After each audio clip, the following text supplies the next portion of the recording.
And we are live. Can anyone in the chat confirm? The stream still says it's waiting for me.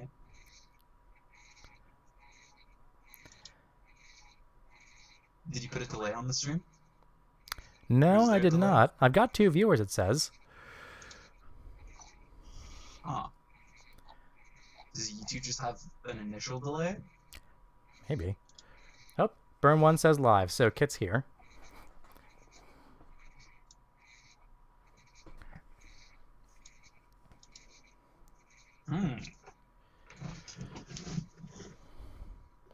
Now, I think Sven has stepped out for just a minute. So we're not quite ready to begin, but we will be in a moment.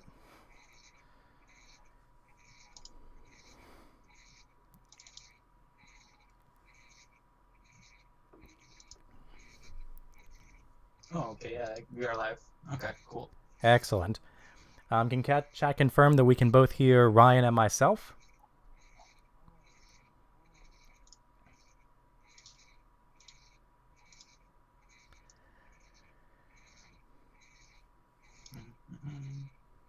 Anybody? Well, you know what? We're going to hope then. We'll do it live.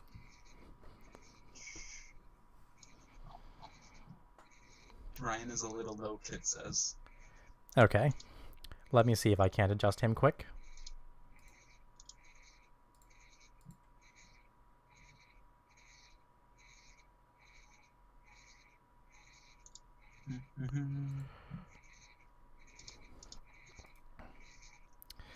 I have completely upped your user volume by a lot, so let's try something else.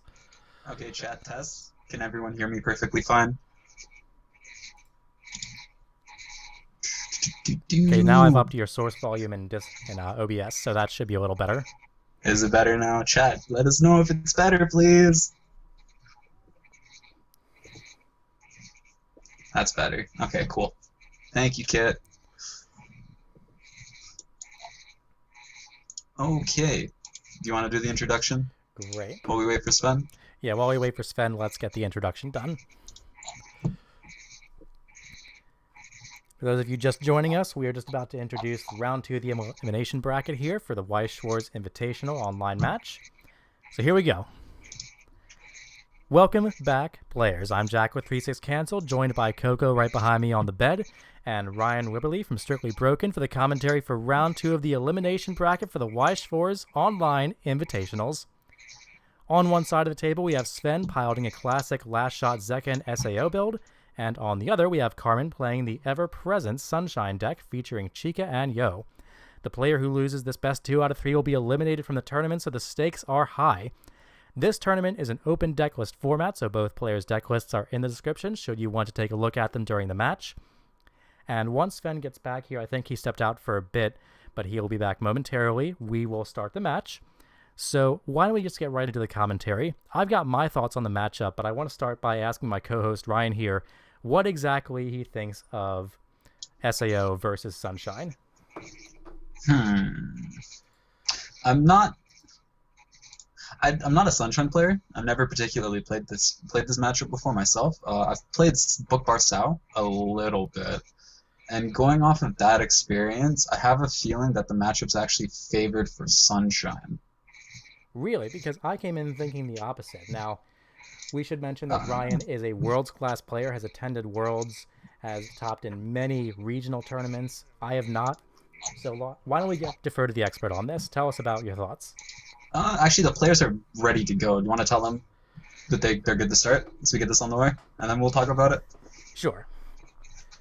Let me just quick unmute myself here. All right, folks, can you hear me? You are good to begin.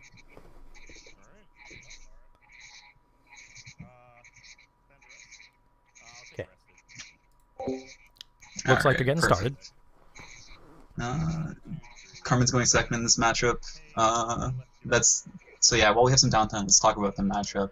So when you look at the matchup on paper, it sort of seems like, or it looks like that the matchup would be favored for SAO, right? Is that what you're thinking about right now? That's what I'm thinking. I mean, I'm really thinking two cards in this matchup that really make a difference to me. Zekken Yuki seems like a Y- really y- bad beat for anything Yep. Sunshine, and Yep. Opposition by the Shield seems really bad for Sunshine's finishers, except for Yo. But of course, in this classic Yes. build, you're running the Musashi. It turns that off completely. Mm, So those are my thoughts. yeah. So that's like the obvious way to look at the matchup. Like when you do the Yuki combo, it gets +1 level, which stunts the Chica from getting a reverse, and she is a level 1 bomb. And then yeah, Opposition by the Shield is a pretty good card. It's Yeah, a it's really pretty good card. Let's take a break here just for a second. I want to talk about what happened just before the game got started here. Sven discarded 3 cards, Opposition by the Shield, 1 Zekken, 1 Last Shot. He's opening with an Asana. That is the stock Asana that if you mill a level 1 or higher, it is level 1 or higher, isn't it? It's reveal. Reveal? When it's reverse reveal, I always level get 1 that or mixed higher. up. Starting off strong, chat. And Yeah. Carmen has chosen to discard 3, and those are 3 of the most key Sunshine cards you will ever see. Yo, Chica, and is level 2 called Rika? I always forget her name. Rico, that's it. Alright, sorry, I didn't mean to interrupt. Go ahead. No, it's all good. It's all good. It's all good. I want to talk about the mulligan really quickly, but just going quickly back to the matchup. I actually think that this matchup is a bit more favored for Sunshine because SAO doesn't actually have outs to the double early play. That's It doesn't true. have good outs to the double early play. So if we look at Sven's list, he is running 2 of the 2-1 Adventure with Everyone Seen On, which is like an anti-early play card. Oof, But- Carmen just ate 4 damage. Oh my god. However, the 2-1 Xenon doesn't actually remove the double early play in any form. So as long as Carmen has a Kanon on board, or like a Ruby counter in hand, he can actually defend the Chica and defend the Yo, and then SAO is eventually just going to get run over by the double early play package. And then when we go to the top end, the top end tends to try to bank on the Yui, getting like a good stock swap to try to decompress their opponent, make the Xenon 4s stick a little easier. But because Sunshine is an all-in deck on the double early play, they don't really go into level 3 with a lot of stock, so the Yui's value is diminished. That's a very good point. Both of those are very good observations. The only thing that scares me about it is if you can't get the Chica off if you're the Sunshine player and you don't open with the God opening hand, can you get the early play off? I mean, what kind of question is that? It's Sunshine, of course you can. Yeah, so like if we look at Carmen's list, Carmen is opting for the Patrick Garrity style of Sunshine with a higher 0 count to try to up the consistency. Carmen has 2 drop searchers, 2 of the Yo Bomb, and he maxed out on the Ruby Azusa.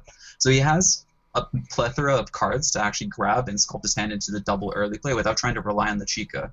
So what he can actually opt to do is, if he feels like he's going to hit level 1 second and he can't get reverses with the Chica, he can opt towards sculpting more for the Ruby Azusa and then using that to thin his deck out, try to find the double early play package, and then just not combo at all.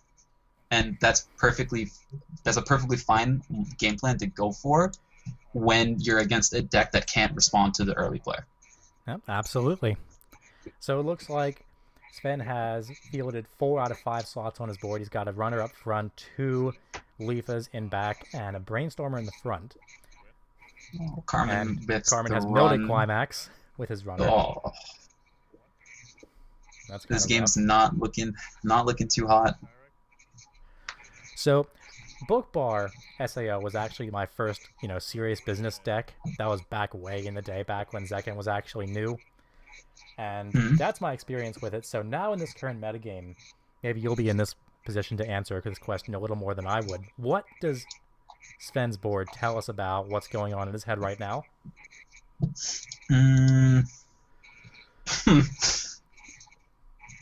I honestly don't know. I'm trying to sit here and think why he brainstormed with double Amagi and swung with the brainstorm instead of just having the brainstorm and the Amagi in the back row. And I can't really understand the logic behind that.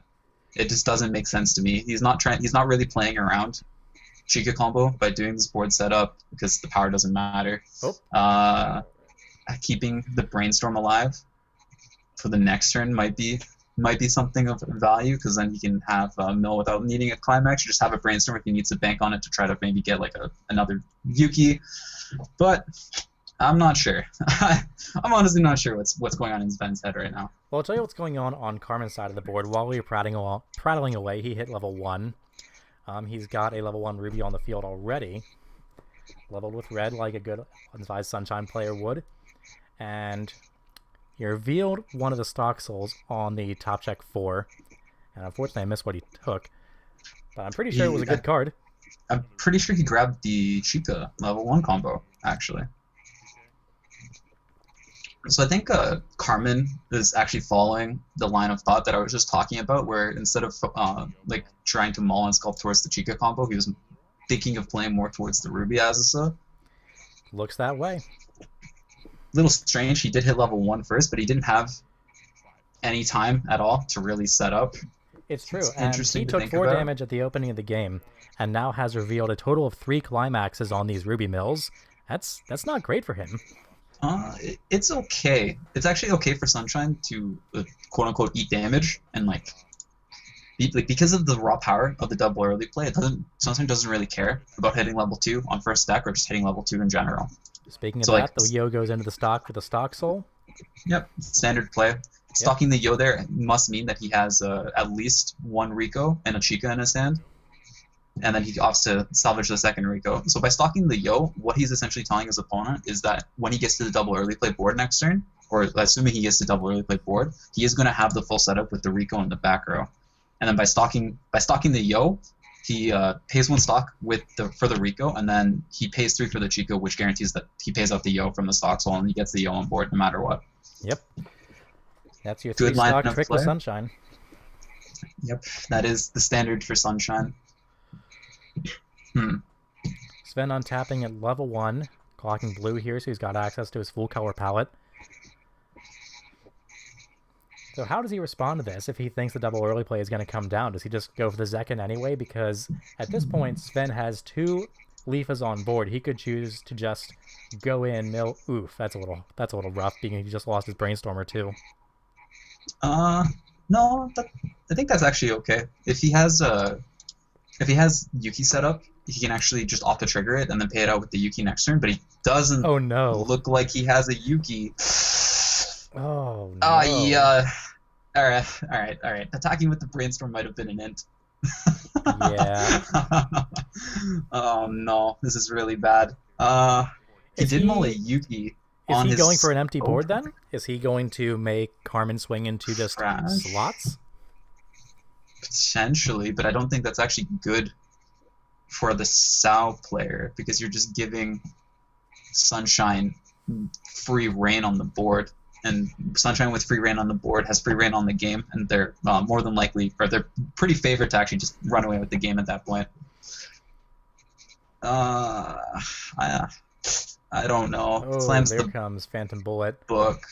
Now it's probably going to be a double Amagi here, right? More than likely, yeah. No combo, so he has to double Amagi to try to plus. Yeah, second Amagi. So he found 1 Zekken, that's not bad. Found his back row Kirito Asuna, but he elects to take He's probably going to grab the Amagi. Yeah. That's the better play. Sven only actually runs 3 Amagi, so by pushing the 2 up and throwing them away, he probably prioritizes getting the 3rd Amagi so he doesn't have to go a turn without it, because that was pretty reliant on that Amagi with the book bar build. No, that Sister Founder Brother Leaf is a monster in this match. In any match. Carmen's receiving the damage. I want to talk about the mulligan really quickly. So if we go back to Sven's mulligan, he did mulligan a Yuki away. So I'm a little confused. Do you think he was trying to hard mull for a bar? I think that's very likely. I think that's very likely. I don't know. I don't necessarily agree with mauling your only copy of Yuki away to try to find a bar in this matchup in particular, just because of how powerful that card can be. Looks like Sven's got punished. At least he found the bar. Mulligan. He did get the bar. Now he is going to lock Carmen at 1-6, which is a little awkward. I mean, Carmen did +2 to board, and Carmen has an open board to swing into. I think that's actually perfectly fine to get level locked. Carmen probably doesn't really care. The only downside here is that because Carmen stock sold the Yo away, he might be put into a situation where he doesn't have a Yo on the next turn when the double early play actually comes down. Chet says we got faked out with a fake link. What's going on?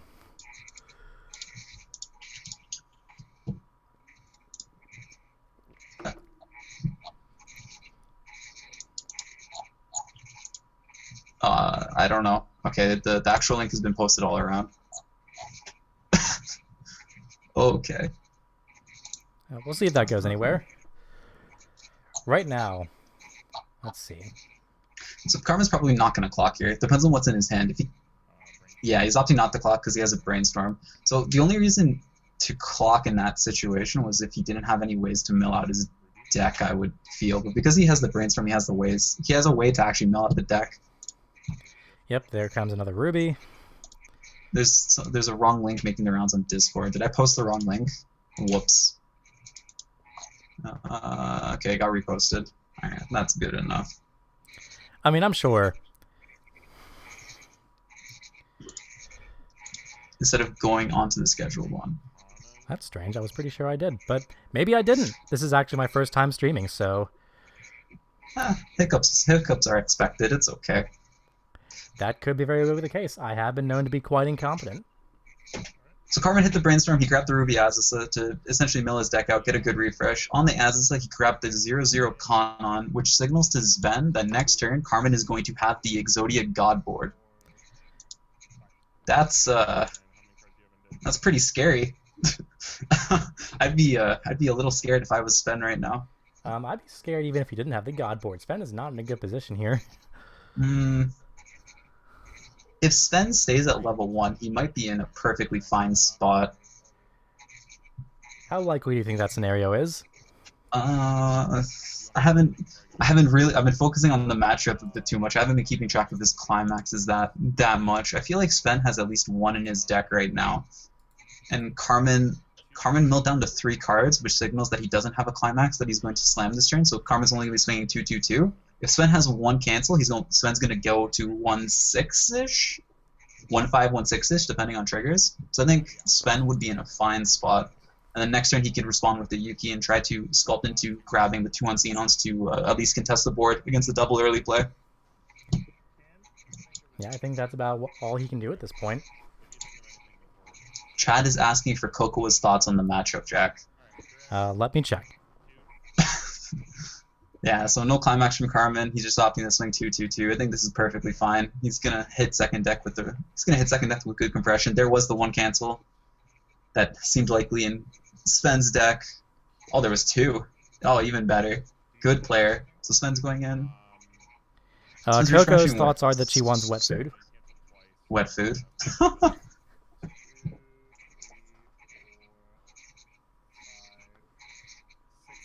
Yep, I saw those 2 cancels. That was pretty nuts.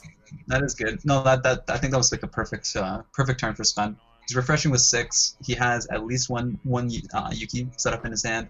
Mm-hmm. Pretty good situation, I would feel. So is he refreshing with 6 then? He is refreshing with 6, yeah. One of each is missing. The book that he canceled on the bottom and the bar that's in his hand. And he is going to refresh at 1/3. And then 1/4 after damage. Yeah, that's pretty good.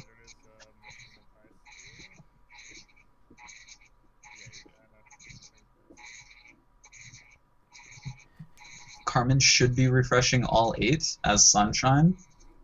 1, 2, 3, 4, 5, 6, 7, 8, 9, 10, 11, 12, 13, 14, 15, 16, 17, 18. I think he has 4 or 5 cards in hand, so let's say it's 24-ish. She's refreshing 8 and 26, I believe. That's pretty disgusting for a Sunshine player. Oh no. Carmen must feel like he's in an excellent spot right now. Probably not worried at all. Has a full double early play setup. He even triggered a Yo on the last turn to guarantee that he has a Yo for the next turn when he pays it out with his Rico plus Chica. Maybe Sven has a split sleeve? Is that what that is? Does Sven have a split sleeve? Nope, guess not. He had 1 card he was falling around with, but I'm not sure what it was. It might have been just falling out. That's okay.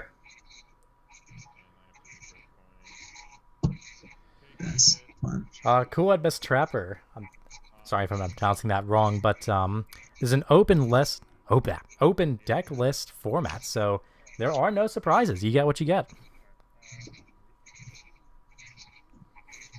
It's been refreshing one of the 2 Unxenons. So by playing That would usually be bad because I think most SAO players would only opt to play one of that, but Sven did opt into playing 2 of that card, so that means he should have at least 1 still in his deck unless I missed a trigger of it early in. No, I didn't see it. So at least Sven, when he does this, or when he does his first Yuki combo, should be able to get at least one of the mounts. We can have some response to the double early play board. It'll still be a pretty bad response, but a response is better than no response going into a Sunshine player. This is very true. So 1 Yuki. A single Yuki. Single Yuki is okay. He has 3 cards in hand. He will Amagi for 1 more cards. We'll go back up to 5 cards. He'll sculpt 2. I think single Yuki is perfectly fine in this situation. Now, because Carmen is so compressed, do you think he'll opt to side? I don't think so. I really don't think so. Removing his cards, or removing the cards doesn't really matter because you're expecting the double early play board to come down, but because Carmen refreshed into 2-0, siding doesn't really do a whole lot here.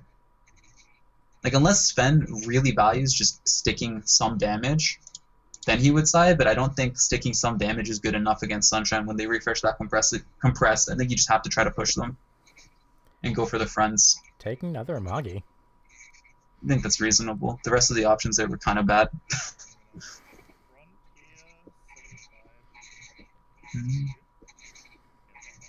Cancels. Number Yeah. 1. Carmen is Carmen is very compressed. I wouldn't really be surprised if Carmen double cancels here. Ooh. There's the second. Off the top. And here comes the Yuki.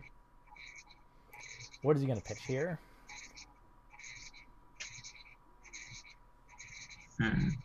Let's see what he pitches before we try to think about what he's going to grab. There He pitches goes the the leaf with Leafa. 3-2.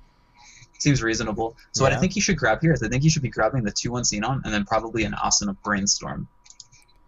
He's opting for the 1-0 back row, and then the second card should be a 2-1 if there's one in the deck. No 2-1. Going for another Yuki. Another Yuki.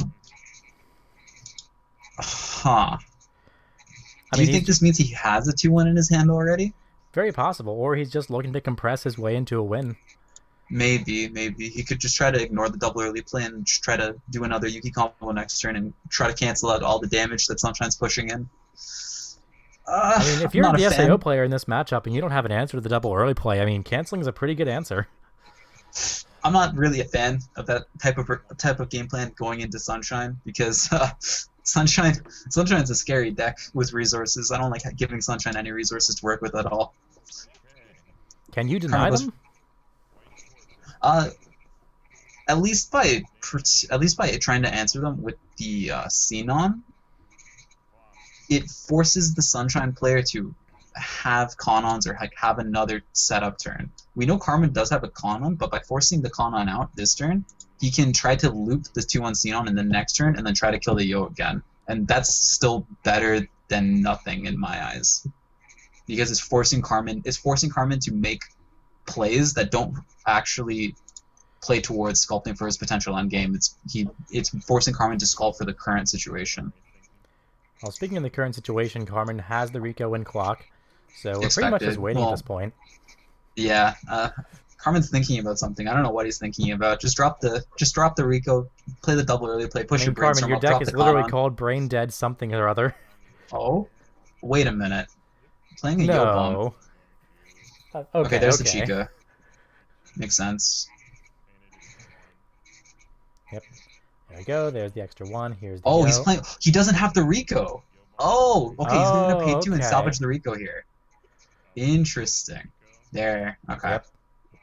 Okay, that was a good play. I like it. Nope. That is one of those Sunshine plays. By doing this, it also plays a little bit around the UE stock swap. Kinda. A little less important. It was a cool play. Good job, Carmen.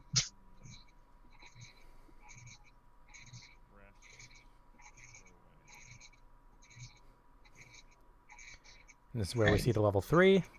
Oh. Nope. Level 0. 0. Sven must be pretty happy right now. I'm always very Any- happy when my Sunshine opponent top check 0. Yeah, I was just about to say, anytime a Sunshine taps the Rico and shows me a 0, I get a sense of relief.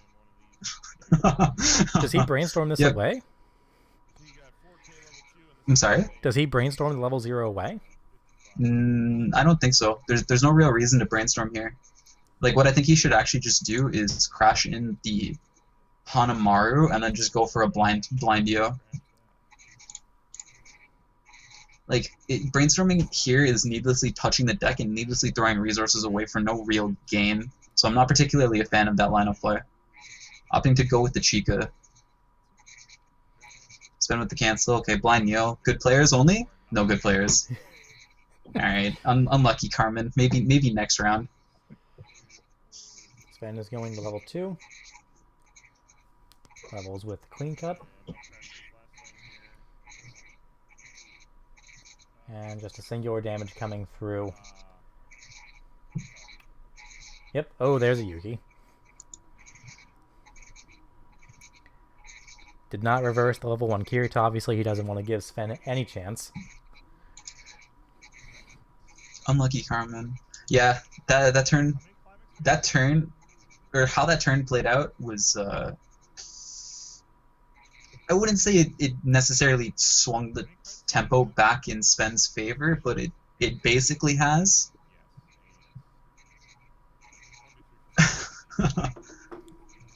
Like, when No, the Sunshine double cancel does, and the reveal on the Yo being a level 0, that is a great break that Sven needed.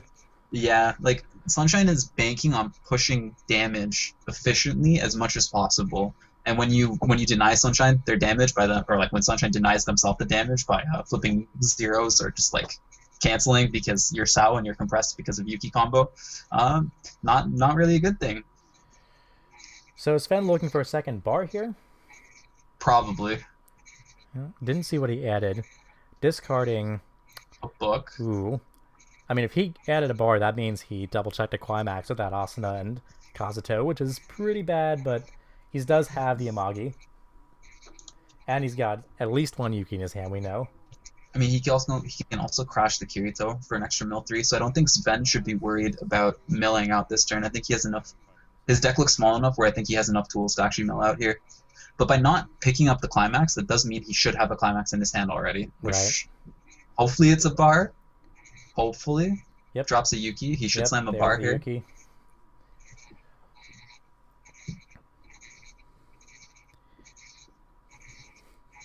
Yep, probably going to slam the Kirito, it looks like.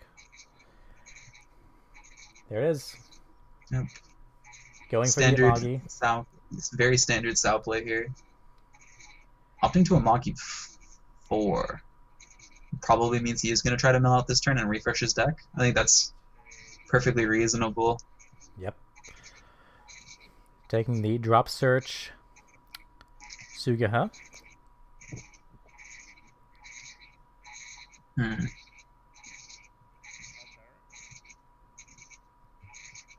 he's opting to keep his runner alive here instead of the Yuki. I think that's reasonable. An extra mill potentially to try to empty the deck out. Yeah, I mean, you're going to lose the Yuki on the return Alright, swing, so I don't think there's anything wrong with that. He has 8 cards left in deck. He swings 2, searches 2, that's 4. He potentially mills 3. Yeah, so leaving the runner up gives him a perfect refresh on this turn. That's pretty good. The quietest Carmen's been all week. Yeah, Carmen's a pretty loud person in person. Once you get to know him, you just get used to it. Wait a minute. No, sorry, he has 9 cards. I miscounted. So he's going to end up with 2 cards in deck if he opts to go through this line of play. Swing 2, Kirito mill 3. Swing 1, search 2, Kirito mills 3. Yeah, he leaves 2 cards left in deck. Okay. Yep. Carmen's still canceling. Yep, expected. He had a insane refresh, very compressed. He didn't trigger any last turn. Looking pretty good for Carmen right now.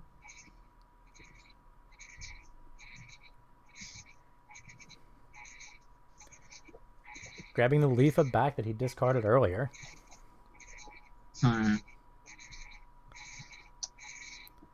There's one target. Second sculpt should be level 1, I think. I think you might want to grab a Kirito or the 1-0 back row, if there are any left in his deck. Oh, opts for a Xenon. So he is fully sculpting for endgame here.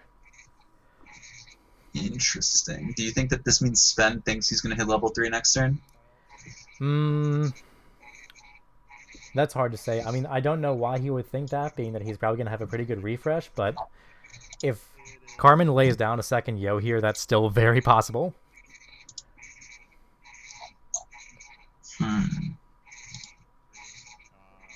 Triggers CQE. If Carmen cancels here, do you think that Sven is going to probably be thinking about game 2 next? Oh, absolutely. Ooh. So Carmen's thinking about the Ruby counter right now. I don't think using a Ruby counter here is actually that good, because Sven is going to mill the deck out no matter what. So you're just essentially doing the job for him. This is true, and he only has 4 characters, so he is not going to deny that climax going back in the deck. Yeah, it doesn't stop the climax. That doesn't matter. Stop the damage. So Kirito is going to go to the waiting room here. What is Sven going to do? He's opting not to use it. So he refreshed with 6. He flipped 1. He canceled once, if I remember right, on the previous turn, or was it twice? Do you remember? I think it was once. Okay, so he canceled once. He flipped 1 off of the Kirisuna. He played 1. That's only 3 out of the 6 that went back. So Sven probably has 2 or 3 in his deck left. Probably 3. I'm actually going to look at... I'm going to bank on 2. I think he has a Phantom Bullet in his hand. Do you really... I don't think if Sven would keep the book in his hand if he had it. I feel like if he actually had a climax in his hand, he would have ditched it with the Yuki combo. And I didn't see if he did or not. I could be mistaken here. He might have, but what I'm thinking here is, if Sven is sculpting for endgame, I think he might be in a position where he thinks his only chance against Carmen in this game is to just sack him into at the end. Well, I mean, sculpting for the endgame here could also just mean that the rest of his hand is set up for the next turn. I think Sven has 5 or 6 cards in hand. We saw him grab a drop search off of the Amagi. So by sculpting double endgame pieces there, what he's basically telling Carmen is that even if he doesn't level, he at least has 3 playables to sandbag for the next turn, which I think is reasonable. Carmen opts to double early play again. Sven must be scared out of his mind. He flips the 3 on the Rico. Uh-oh. Oh my good lord. You know, maybe Sven is level 3 here. Who knows? Okay, there's Phantom Bullet. Okay. There's a double cancel. Yep. So I think he should have 1 more here. 10 decks for Sven to stop this. Going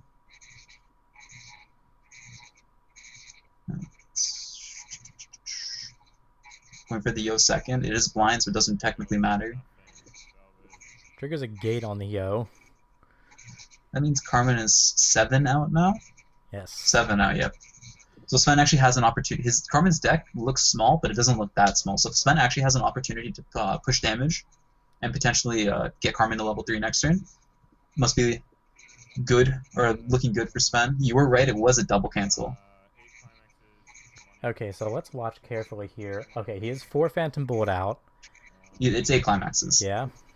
Okay, I must have missed him discarding a climax at some point. My bad, guys. Okay.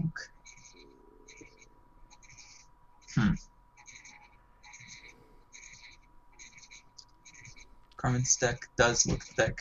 Looks thick enough. Like, if Sven stays at level 2 here and he clocks and he finds a climax, Sven might actually be able to put himself in a good spot here. Slamming a climax, he might be able to push Carmen to level 3, which is the range where Xenon probably potentially can kill them. Or it's like the range that you can actually bank on your Xenon actually killing them. Not that bad. We just have to see how this turn plays out here. His hand is sculpted and ready to go for level 3 if he does hit there. So the last turn Yukis were a good decision by Sven. I applaud him for that.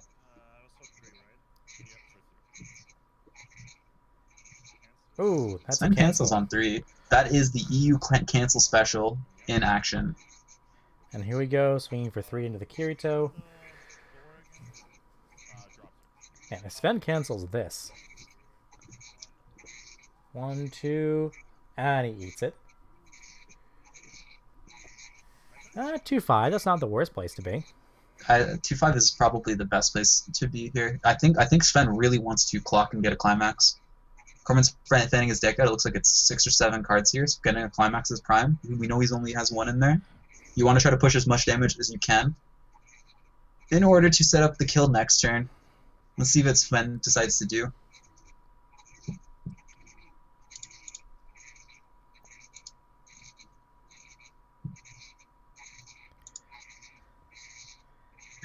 He's probably just sitting there trying to decide if clocking is worth it or not. I personally think clocking is worth it here. Now, one thing that neither of us have mentioned here yet is opposition by the shield. Does Sven actually have one in his hand? So Carmen's been tracking it every refresh from what I've been hearing from him, and it sounded like on his first refresh, Sven only went back with 1 opposition by the shield, and I can't remember if he triggered one or not. So I do think he has one in his hand, or at least Carmen must be under the assumption that he has one in hand. Yeah, because he has not triggered it. Yes. Okay, drop searching here.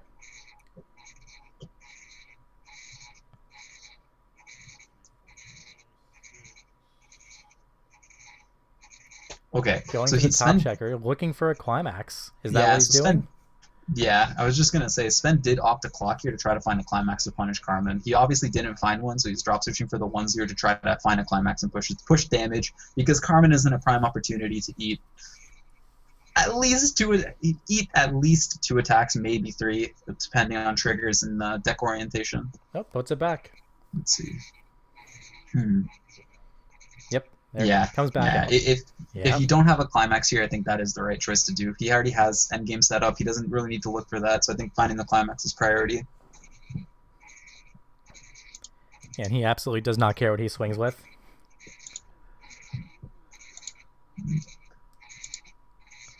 I'm going to mute myself really quick. I just want to write down some notes here. Sure. Just about how this game has gone. Just give me 1 second. No, go ahead.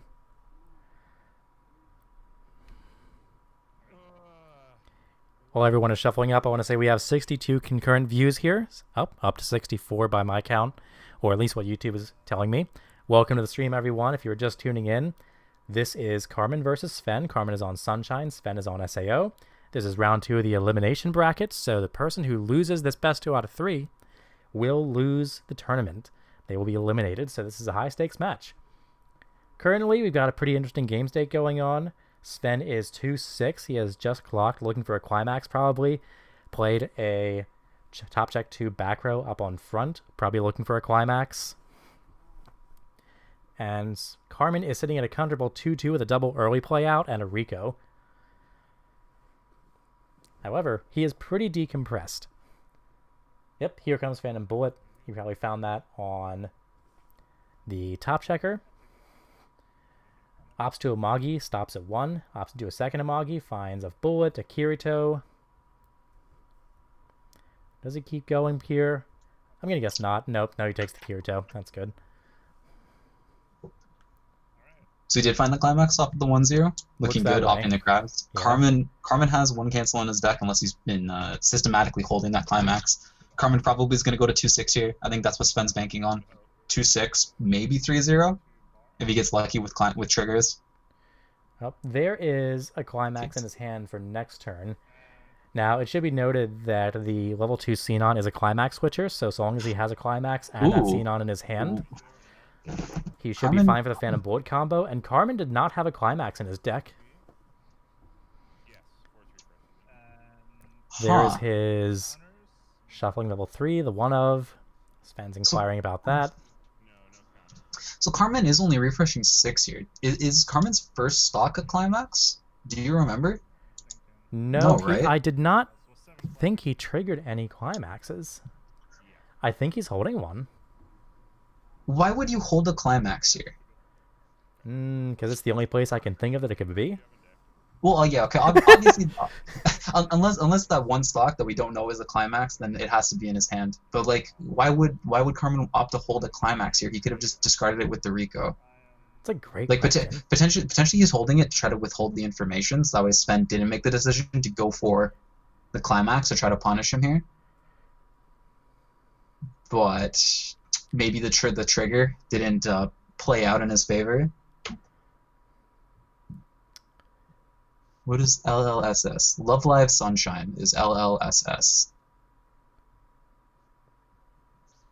Hmm. We can ask Carmen about that, but I think the only reason to hold a climax here would be to withhold the information and try to bait your opponent into thinking that you're not in as bad of a spot as you actually were. That's a pretty ballsy play. Uh, is it ballsy? I think it's a good play when it works. Sure. We'll go with that. Again, that's an awful way to describe it. I think it's a perfectly fine line to play. So Carmen is going into 3-2 here.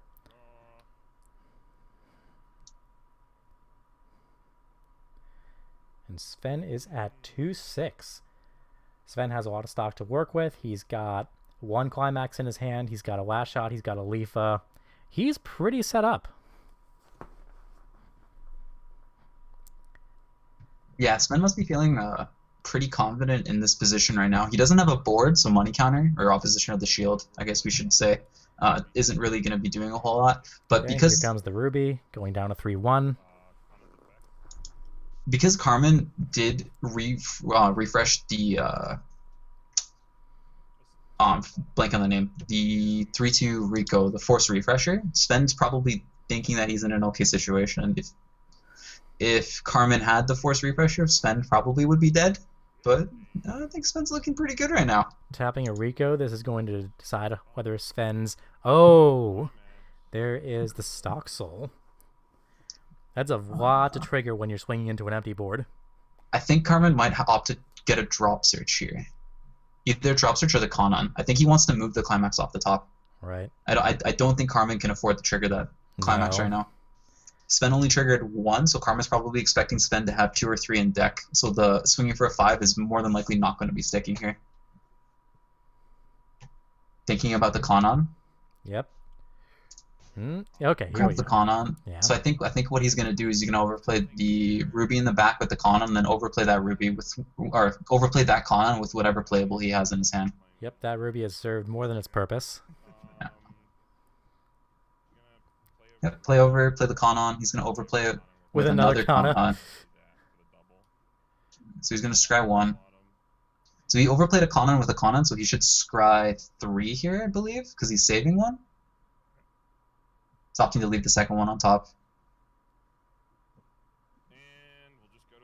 So that must mean it's a 3. Carmen flipped the 3. Oh, 1. Okay. I think stopping at a 1 is pretty good. Yeah, if you're expecting your opponent to have at least 2 and 3 in deck, 1's pretty good. There it is. 3 sticks.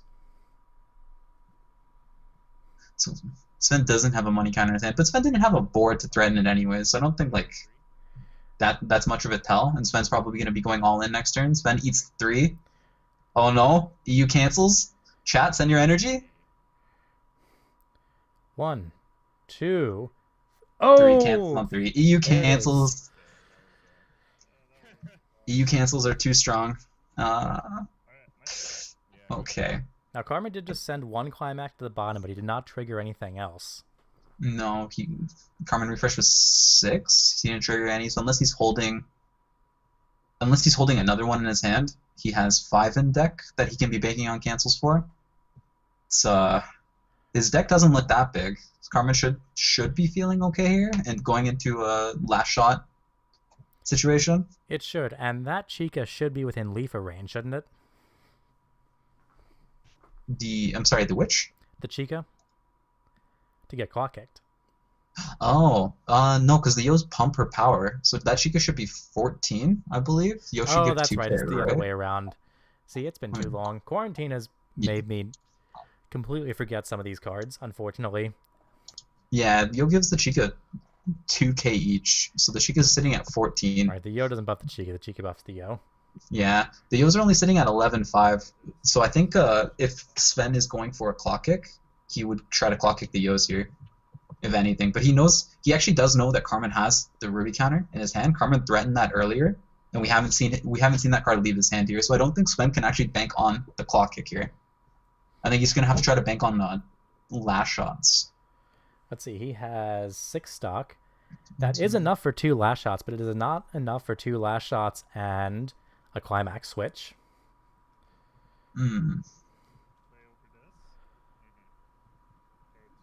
playing over the Kirito. He probably wants to pick up that last shot that he flipped off the top.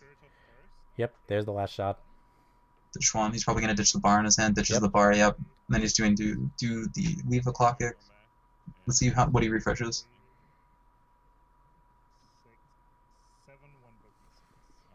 So he's refreshing 7. The book is missing here, so that must mean that he has a book in his hand. Yep. Ooh, he doesn't have the stock though. That's he can't do double last shot here. No, because he played the Leafa, so the book must have been the last card in his deck, I imagine. I think that's the only explanation here. Because what he could have done instead of playing the Leafa is he could have overplayed the Kirito with the last shot in his hand to grab that last shot off the top. Mm-hmm. So the last card should have been a book. Showing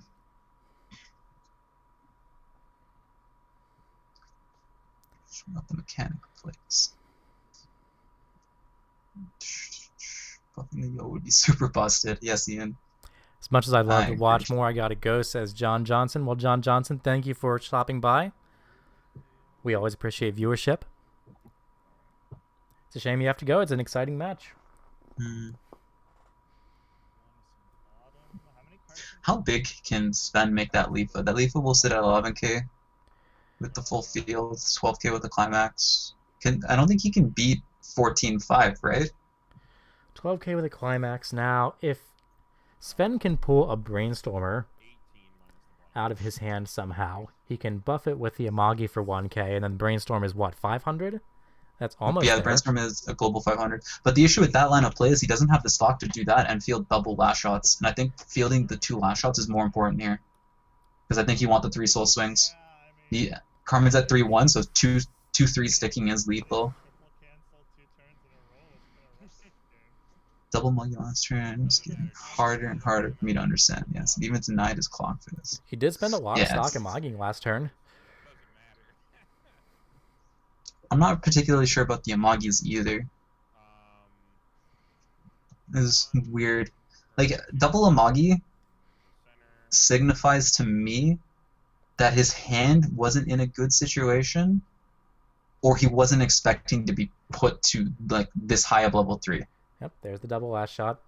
Double last shot comes down expected. Doesn't have stock for double combo though. Nope. He can only burn 4 once here.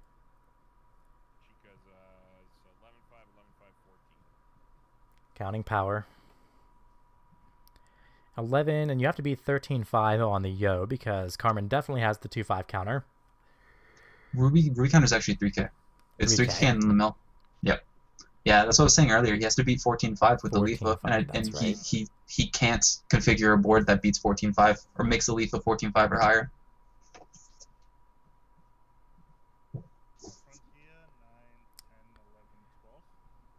Opting in front with the Leafa first. Yep. Forcing the Ruby counter early. Don't think that there's a difference between forcing the Ruby counter early or later. Like it's just trying to get it out of the way. See what he mills. Maybe his decision making will be changed based on the mills. Does mill clean. That's pretty good for Sven. If he doesn't cancel here, he might be in a spot where he can live. Carmen sticks the 3. 3-4. Both Carmen. the Xenon swings are lethal. Yep. This one's 14, right? Yeah, this one over here is 14. Carmen is in a dangerous spot. Here's a book. Ian says Carmen seems to be winning right now, but he just might die. Does cancel on the 2 here. Like I think Carmen's deck looks small enough where the 5 cancel or the 5 climaxes that he had, not counting the one on the bottom, probably was enough to survive a Xenon turn. It would just depend on his deck configuration. He top cancels the burn. 3. Top canceling the burn's really bad here. Is he gonna eat the 3? He does eats eat the the 3. 3. Oh my god. That was He could just die. And Carmen indeed just dies. Yeah, that was 5 in the bottom 7, 8. That's an unfortunate game. Well, unfortunate game. I think both players actually played that really well. They made some interesting plays that are a little outside the norm for how the decks play. Do you agree? Agree, Jack? I would generally agree with that. Yeah, I mean, I think game. Sven recovered very well from what looked like a very rough opener. Yes, he did.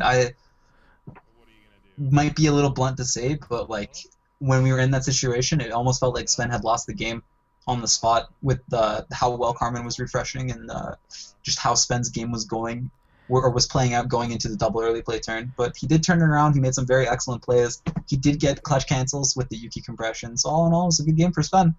That's what Sword Art wants to do. Now I'm testing here. I filled in one of the win bubbles for Sven here, and we'll see if my stream picks that up. I will turn. They're still in the call. There we go. Great.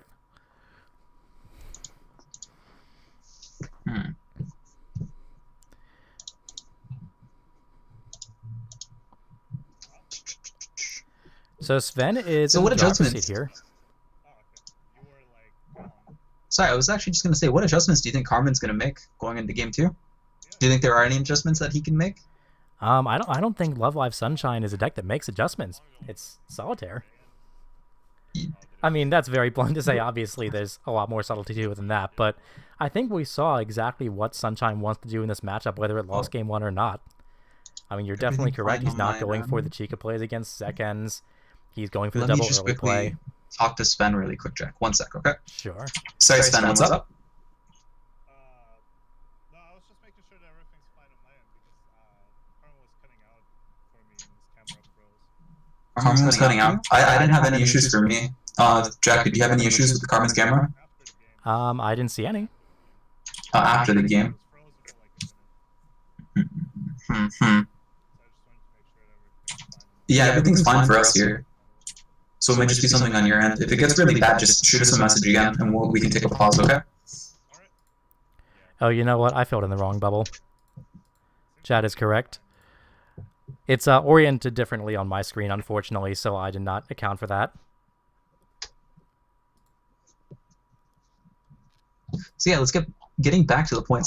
Sunshine is essentially a solitaire deck. It's very linear. It has one thing it wants to do and one thing that it excels at, and it will always play towards that one thing. However, the decision making at level 1 and level 0 can be changed based on the matchup. So as I was talking before the first game, like Carmen can opt into sculpting for Chicas or foregoing Chicas and sculpting for the Ruby Azizes instead if he thinks that he won't get the reverses. So like maybe he can make a different decision at level 0 that can affect the game in a different way. Have to see. From what I picked up on that game, it seemed like when Carmen did that amazing refresh with 8 that Sunshine got, I mean, what was that, 8, 24, and 25, something like that? I think I counted 8 and 26. I didn't see Carmen's full hand size there. I just made the assumption he had 4 or 5 hands, so I said 8 and 26. Yeah, so I really think Carmen played himself a really good game here. He stuck to game plan, so sometimes you'll just see damage and die and have climax on the bottom. And I think also part of being a better player is realizing that there are outliers in statistics, and you can't go by those outliers. Mm-hmm. Mm-hmm. I do think Sometimes- Carmen was favored to live there, but unfortunately got the low roll deck configuration, just 8-3. Hey, I know that feel. I am O2 scrub out. I know that feel. No, man, not like this. All right, so what about Sven's end? Do you think Sven might do anything different here? Sven is praying to God his opening hand is not nearly as brutal as it was last game. Was Sven's opening hand actually brutal, or do you think he misplayed the mulligan? I'm still trying to think over his mulligan on the first game, and I'm going to ask him at the end of the game about that mulligan decision. But do you think that mulligan was wrong, mulliganing the Yuki away? If he didn't have the bar and he's planning to just kind of slow roll the game, keep Carmen at 1-0, I don't think that's necessarily wrong. But if that strategy backfires, it's really bad for you. Yeah. Sven doesn't run the onstage Silica, so he doesn't actually have any waiting room access whatsoever. So by mulliganing the Yuki away, it's essentially gone forever. Well, no, he does have the shuffle back Asana, which I think he did in the first game. I believe and that he is what he shuffled did. the- Yeah. Yeah, he played the Asana first turn. And he did make Carmen eat 4 by shuffling in. Yeah. So I guess by opening the shuffle back, it might reason out Sven's mulligan decisions, but I'm still not really See, what a I fan think of happened to mulliganing Sven Yuki. first game, and Sven will obviously tell me I'm wrong once we get to the end of the games here, but what I think happened is he had a pretty decent opener, and then just second turn, something happened. Something happened to completely throw him off, because after opening so well, he just double fielded a Magi, swung with a Brainstormer. I mean, it was bad. At least it looked bad. Something must have happened.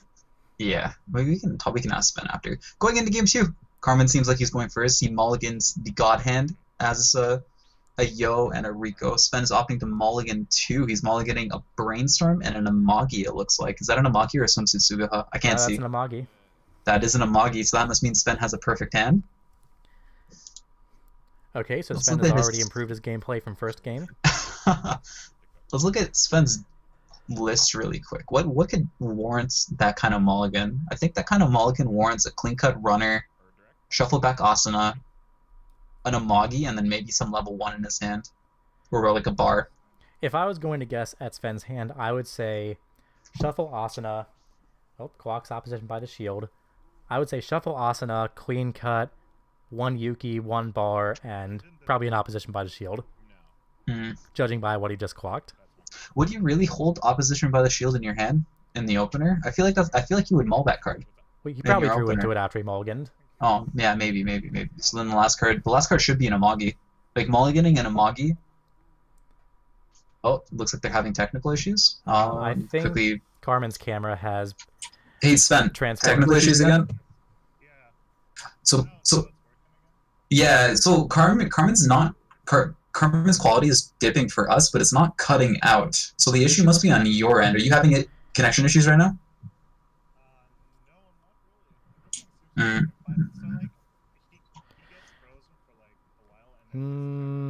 Stream bitrate says I've got an excellent connection here, so that shouldn't be an issue. Well, the stream wouldn't matter for the players, right? Carmen, can you just pretend? I guess we should ask Sven this. Sven, are you cool if Carmen just like reconnects the call? See if that works? It looks like he's fixed it. Okay. Alright. Oh, wait a minute. We lost somebody. Yeah, Carmen, can you just disconnect and reconnect the call really quick? Just to see if that works.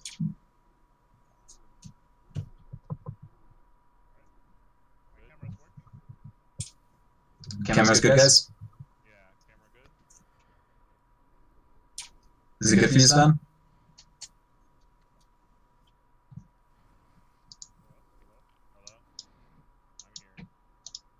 My camera's working as well? Yeah. Everything good? Okay. I'm not sure if it changed anything. Oh, no, it's back to pixelated badness.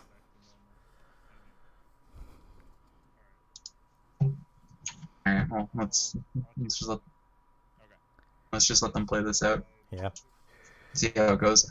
The deck lists are actually posted in the description of the stream, right, Jack? Yes, they should be. Yeah, so if you guys just go to open the description of the stream, I think there's the deck list for both. Oh wait, Carmen no, they're and not Sven because I messed that up. Oh no. Okay. Oh, it's because I made a new stream. I had it in the description of the old video, but apparently I started a new stream. It's all good. I'll quickly. Oh no, actually, it looks like Taya's got it. Okay, I won't post them in chat then. Let's just talk about the game. So Sven did open a clean cut. He did open a runner. Yep. That is a pretty good opener for SAO. Carmen did open the runner in response, so Sven doesn't commit the tri-lane to. Yeah, it doesn't commit the tri-lane because he's not going to get the reverse with the clean cut. Okay, and it is important to note here that Sven no longer has access to opposition by the shield this deck because we just saw him trigger one. I mean, he does have the 1-0 back row, the Kirito and Asuna, and then he does have the 3-2 Leafa for dig in the end game to actually find opposition by the shield. So it's not in this deck. Horrible to get rid of them early. So like we know he's not going to carry over with one. That's the key here.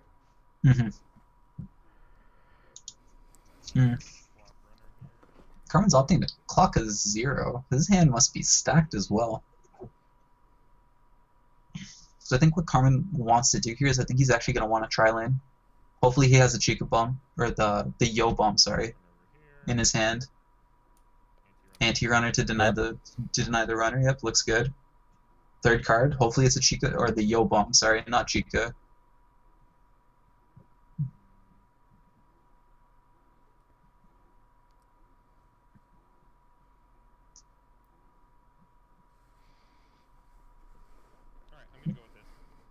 Ooh, he's opting not to tri lane. Interesting. Yeah, go ahead. So not. I mean, not knocking Sven up to level 1 here has merit to it if you're Sunshine. Yeah, I was actually just gonna say, like, potentially Carmen's trying to hit level 1 first, so by dual laning here and just killing his cards, he's putting Sven in an awkward situation where Yeah, and he saw he might just have like pitch one to level playable. 0, so he might be trying to run Sven out of playables while he's still at 0, force him to field something that Chica just can run into. Potentially. Have to see. Unfortunately, Carmen triggered on the first attack, so that climax might get buried. Unless he has like a drop searcher plus a brainstorm in his hand. Have to see how he plays the next turn, but Sven pays out hopefully the it's all opposition good. by the shield and discards the level 2 Xenon, grabs a Queen Cut here. I think that's reasonable. Yep. For shuffle, I'll play this. Shuffle. Now here comes what will most likely be the tri-field. Yeah, he searching the clean cut on the off of the drop searcher like almost always signifies that SAO is going to go for the tri lane. Like Sven actually has a perfect setup for a tri lane, Yeah, almost. So like one of the interesting things about this matchup, or I guess these two lists in particular, is that Carmen is opting to run the anti-runner Yoshiko. So it's just a 3500, no events or backups on field, and the card in front of it can't move. But because the card is 3500 base power, and it doesn't move itself, it's actually a perfect card for the Kirito clean cut to crash into and then get the clean cut effect off. That it is. Yeah, so what I think Sven's opting to do here is he's going to excuse me, sorry. He's going to crash the clean cut into the anti-run Yoshiko. And then if Carmen hits the run, Carmen is probably going to run in front of the Asuna to keep his card alive, and then he's going to be able to crash the Asuna into the Yoshiko runner and then clean cut the drop search into the back, completely denying all reverses on the next turn. Mm-hmm. I think that is an excellent line of play. Hopefully, Carmen understands what Sven's trying to do here and doesn't actually run with the Yoshiko, because I think running with the Yoshiko, if Carmen has the Chica combo set up in his hand, is going to put him in a really bad spot here. Ooh. Here comes an Amagi. He's moved the Asuna in front of the runner. So he assumes that Carmen knows what's going on, and he's just going to give him one card no matter what. Takes the Kazuto and Asuna back row off the Amagi. Sven only has 3 cards in hand. That's it's pretty bad. I am gonna mill. Oh. So Carmen does see what's happening. He did run in front of the drop searcher to deny the Asuna crash here. So he at least gets 1 reverse for the next turn with the Chica combo. It's good game knowledge, good game insight. There's the bar. That is, Sven's probably really happy with that bar trigger. His hand was only 3. Yep, and Carmen Probably. eats 4. Oh my Guess god, you wish Carmen. you hadn't run now. Oh, Carmen. Oh no. Carmen does have 3 stock here. If he goes to level 2, he might just drop a Chica and start swinging face. 45. I have to see. Only for 2, no trigger. Cancel on 2. And he And does cancel. okay, there's the cancel.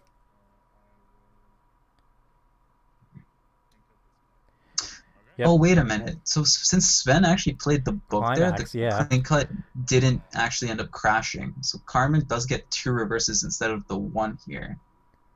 Huh. I guess Sven just really valued the damage push there, which I think is reasonable. Pushing damage on first deck is like usually a good thing. It's usually something that you want to go for. It's true, and Sven did smell some blood in the water when Carmen triggered that gate first turn. Yeah, probably. I'm not sure what I like better here. Denying reverses for the Chica is usually a good thing because it does potentially stunt Sunshine with their sculpting for the double early play turn, but you do trade off pushing that damage. So I guess Sven did just value the damage more than stopping Carmen's game plan or potentially stunting his game plan. Is Carmen's drop searching here? I think he might drop search with Brainstorm to try to pay out the door. He has a Brainstorm in his hand, so I don't think that's going to be it. Okay. Okay. So then he's just sculpting in for his double early play turn here. I think that's Yeah. reasonable. That must signify his hand has Chica's already in Yeah, he it, or flashed the Ruby's already in brainstorm it. on camera just briefly there. Oh man, Carmen showing his hand. Yeah, I think in this format it's unfortunately gonna happen. Yeah. If Carmen does it again, I'll just give him the heads up and the call and just tell him to be careful with his hand. 3, 2, 1. 3, 2,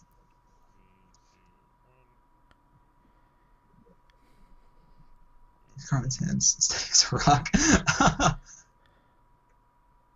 Alright, so switching the drop switcher up, I think he's going to go for double Chica combo here. Carmen, Yep, there it is.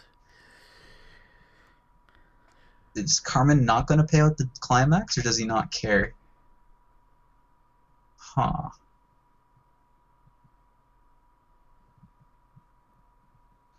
Let's see. I think brainstorming the climax though might be correct, but I don't know what Carmen's decision making here Yep, is. okay. So he's playing the brainstorm. I think he will brainstorm here. Carmen has to remember that there's a climax there. Ooh, no, wait, Carmen? Carmen? Well, why would you field the brainstormer if you're just going to... Oh, potentially overhand. So I think his hand was 5, if I see correctly, before he played the brainstorm. So if he triggered a single door, he was going to be overhand for the turn. So just fielding the brainstorm makes it so that a random door trigger doesn't make him discard a card at the end of turn. I did think not that's realize he reasonable. had that many cards in hand.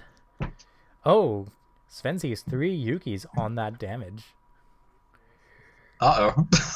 Hopefully he has a Yuki in his hand. That's pretty bad. Oh, no.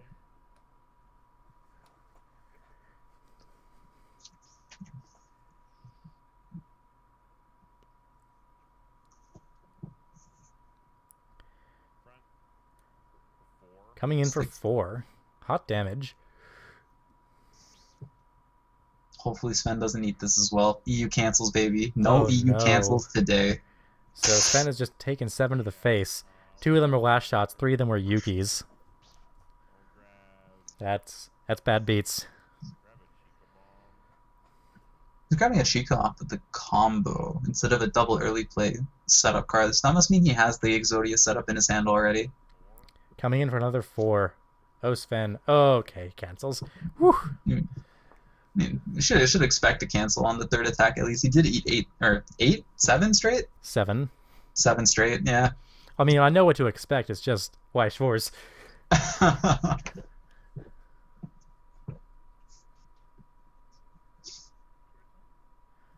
Down, sees the Kasto and Asana.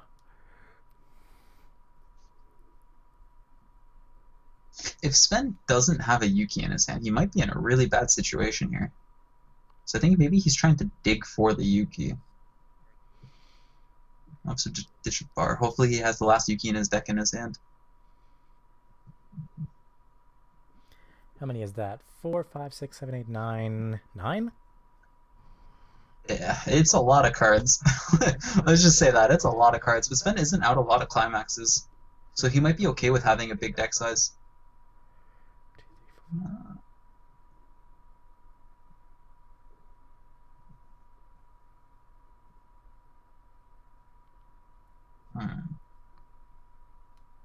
He does have so the he does last have the Yuki in his Yuki. hand. Okay. He was keeping us on the edge of our seats for that one. And he's got the climax, so he is going to tie the Chica with the Drop Searcher. At least that should be the case. Yeah, the drop switcher will be 4K to Carmen's 4K as well. Stops at the level 2 here. He's got 8 cards in deck now? 8 cards, yep. 7 cards in deck, yep. Gets rid of those 2 bars. So he's gonna end up with 2 cards left in his deck on this turn. Yeah. So he must have at least 1 climax in there. So he's banking on the chance that if he triggers it, he can still get out. He can still refresh the climax in play and resolve the trigger effect. Seems Pitching reasonable. another book. He's opting to Yuki first. I don't like Yuki first here. Unless he's looking for very specific cards in his deck here, then Yuki first seems a little strange to me. Unless he just doesn't have a climax in his deck, which could be the case. I'm looking at the camera now, and I think he's flashing his deck a little bit, and I don't see a climax in there. Oh, okay. Yeah, if there's no climax in there, then Yuki first doesn't actually matter. So Yeah. Yuki first, you get better selection. That Yeah, seems you don't want to reasonable. trigger away. I mean, he's only But got if one he- Machine of Ice in there, so you might want that. But if he didn't have any climaxes in there, why didn't he go 4 on the Amagi to leave 1 card in deck on the refresh? It's a great question. Maybe he thought he did. Maybe. Something we can ask them. I'll mute myself while I write that down, so people don't hear me clicking away. He's taking Swimsuit Sugaha and Machine of Ice with Zekin Yuki.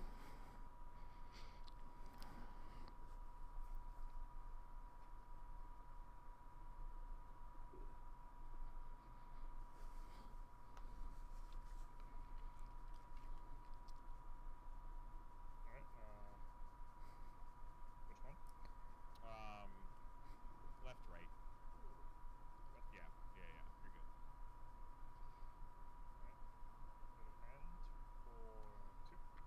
Triggers Vice Commander Asuna. Carmen cancels on the first. There goes one of those gates. The Drop Searcher is coming in next. Carmen eats the 3, is now a 2-0. I will bomb you. Now, Yuki is level 2 here, so she's not reversed, but the Drop Searcher and the other Chica will tie. So as I mentioned in the first game, Sunshine hitting 2 doesn't really matter a whole lot since the deck is so all in at level 2. Like usually Sunshine's A-okay with hitting level 2 on first deck or just hitting 2 early in general because then they get to do the Exodia faster. Yep. And I think Carmen should have enough cards in deck to just go ahead and clock a Rico. Yep. Standard Sunshine play is going to clock the Rico. He's going to push the Hanamaru up into the open lane, double early play, spawn a Chica, drop the Rico in the back, and then play a Kanon. You want to bet money that he does anything different? Ooh. I don't think I'd money match that.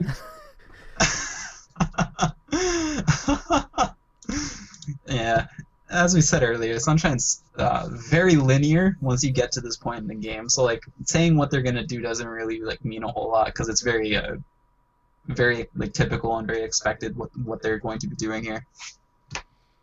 No, and I think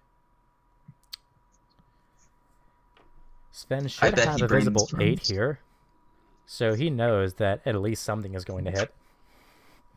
Do you think Carmen might brainstorm here? How many cards To are try his deck? to it looks like it's 4 exactly. So if he brainstorms here, he can double early play into the second deck and not decompress himself. He did trigger a Yo on the 3rd attack, I believe, of last turn. So it's not like he's not gonna have a Yo to spawn when he actually drops the Chica. So I think brainstorming here might actually be might be a really good play. And I think Carmen's actually trying to think that over if it's worth brainstorming or not here. Yeah, because So he hopefully- stock sold 1 Yo, am I correct? I believe so. I'm pretty sure he always stock souls a Yo. Yeah, I mean every Sunshine player stock souls the Yo. Yeah, but And then like triggers the a stock Yo. soul, yes, the stock soul Yo is if he doesn't have the Rico in his hand, the stock soul Yo is too high up to actually pay out. So he's opting to just double early play and not brainstorm. I think that's perfectly fine. He did have a stock soul from his trigger last turn, so he does get to pay that out. Did you pay out a climax? You did, right? Yeah, I just paid one out. Meaning Carmen should refresh with 7 instead of the potential 6. So that's probably what he was trying to think over before. What he might actually do, he still hasn't paid out the door on the second trigger, so what he might do is he might just play the Rico here and then brainstorm to pay that climax out. That's very true. Could be a different line of play from the standardized Sunshine. I play out my board and I hope you die turn. Damn, should have bet some money.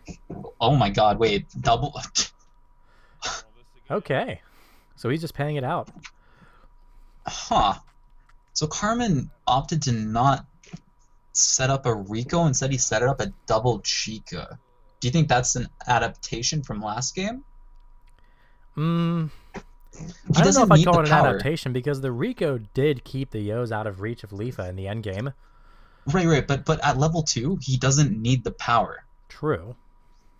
Let me just take a quick look at the Xenon really quick just to make sure I remember this card. Yes, when it attacks against 1k multiplied by all Nutter avatars. So when the Leafa, or when the Xenon, sorry, not Leafa, when the Xenon attacks, she goes to 8, 9, 10, 11, 12, 5. 12, 5 by herself. So, like, at most, it would go to 15 with a climax and a brainstorm, and not counting in a Mog Gear and Axe. So maybe Carmen's thinking that he just doesn't need the power, he doesn't need the hand fix, and he'd rather just try to snowball hyper advantage at level 2 against a deck that just can't respond to his double early play setup as well as other decks can. I mean, that's the general strategy that I've used when I played Goblin Slayer and Priestess. If my opponent can't respond to Priestess, just run it out.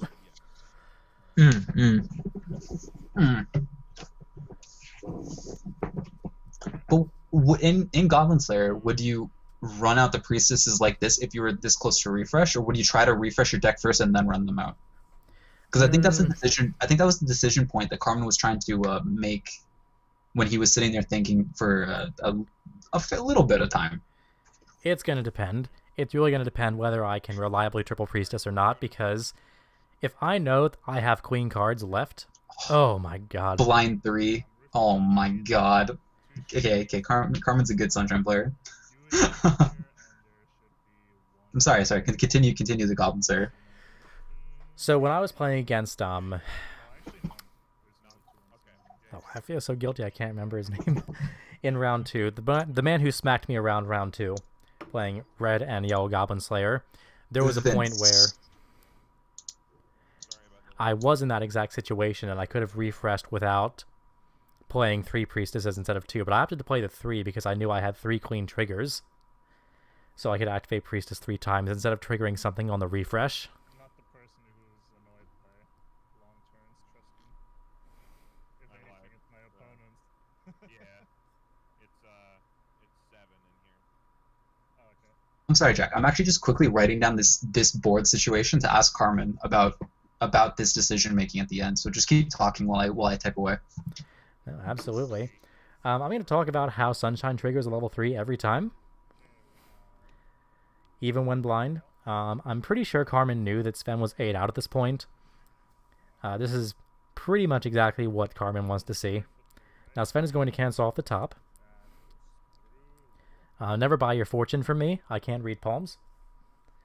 Levels the runner, takes the 3. 2 clean cuts into the clock, taking Sven to 2-2. It's 10k, right? Yes. And there is the cancel off the top for the actual attack portion of Yo. 5, 5. See, the thing about the Yo burn though is that like Is it 5, 5 right now? You have 1,000 Yes. can't she? Oh my god, I can't word this. I can't word this in a way that makes it sound nice. Like Yo just pushes so much damage that like canceling the swing of the Yo doesn't even matter. Like No, like, he it ate almost the burn doesn't. 3. Yeah, he ate the burn 3, and the burn 3 is essentially just like the card attacked anyways. So good card. No wonder it's limited to 1 in the JP format right now. Triggers a gate on the second Yo. That's a little more workable for Sven.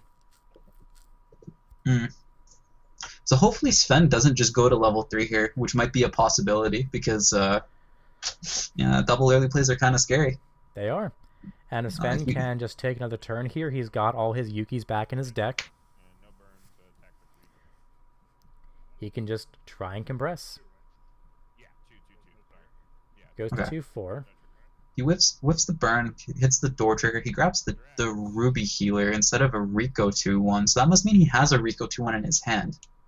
So the decision making cancel. last turn wasn't that he didn't sculpt it. It's just that he didn't want to play it because he wanted to do the double early play. Okay, makes sense. Sven does cancel. He must be feeling pretty good about that. He is only at 2-4, so he can clock reasonably. Sven using the Kirito on death, revealing an Asana. Will he go further? Sven is not carrying a lot of cards in his hand at the moment. No, I don't think Sven wants to go further. Like his deck isn't that decompressed. He did have a pretty good refresh. I think he refreshed all 8. It was either 7 or 8. Yep, take the Only Asana. canceled twice. Yeah, so he's just opting to take an Asana, probably as a playable. Mm-hmm. Does the Discarding counter, yeah. Vice Commander, completely irrelevant in this matchup. Yeah. Well, I mean, it's a playable. He does have the brainstorm in his clock. True. True. Okay, not completely irrelevant. Yeah, so he does clock because he staying at 2-4. He does feel like comfortable clocking here because 2-5 isn't really a range that you would feel uncomfortable dying from. Or sorry, that was worded horribly. 2-5 isn't like a clock range where you expect your opponent to kill you unless you're against like Konosuba or some other deck that has like a stock swap plus Fumio and all that fun stuff. Both counters are in here, Sven's just trying to. Sven's counting the Ruby counters here. Carmen is out both Ruby counters, so the Xenon is actually going to be able to beat over one of the Yos efficiently, and he doesn't have a Kanon to save it. Yes, and if he takes Sven to 2-6, not Sven, Carmen to 2-6, and he comes into his next turn with 6 stock, that's a double Xenon turn. Yes, from it is. 2-6, which is very killable. Potentially. It depends. More than likely, it's a range where Sven might feel confident in actually being able to kill Carmen. With Carmen is probably just going to 3-stock the Yoke here. And this is what I was talking about earlier. The 2-1 Xenon, quote-unquote, deals with the card, but it doesn't remove it. So it's not actually dealing with it in the end. Like, the Sunshine player is... Excuse me, sorry. The Sunshine player is always comfortable and A-okay with 3-stocking the Yo just because of how powerful that card is. So just beating over it with a beater doesn't do enough to stop Sunshine. No, it does not. You need something that kicks that card somewhere where it can't be accessed. Right.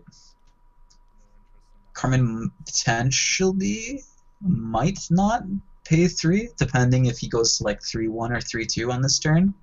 He might just opt to play the Ruby that's in his hand and heal down. It just depends on where he goes. But I do think the expected line of play for Carmen is the Yo will die and he will 3-stock it.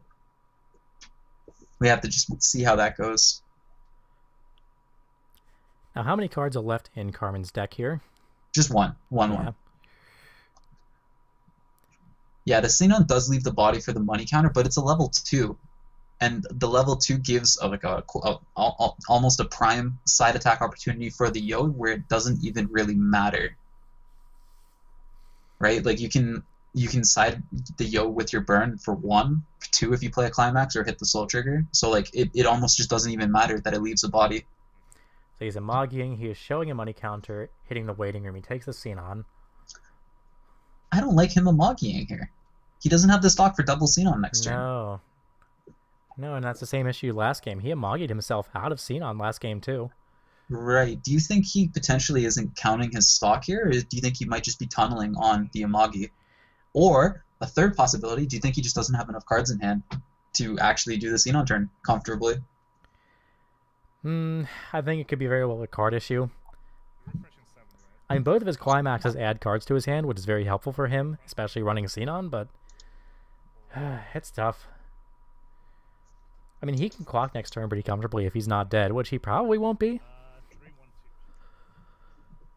If the Xenon hits, he has enough stock for double last shot, so he might just be banking on that here.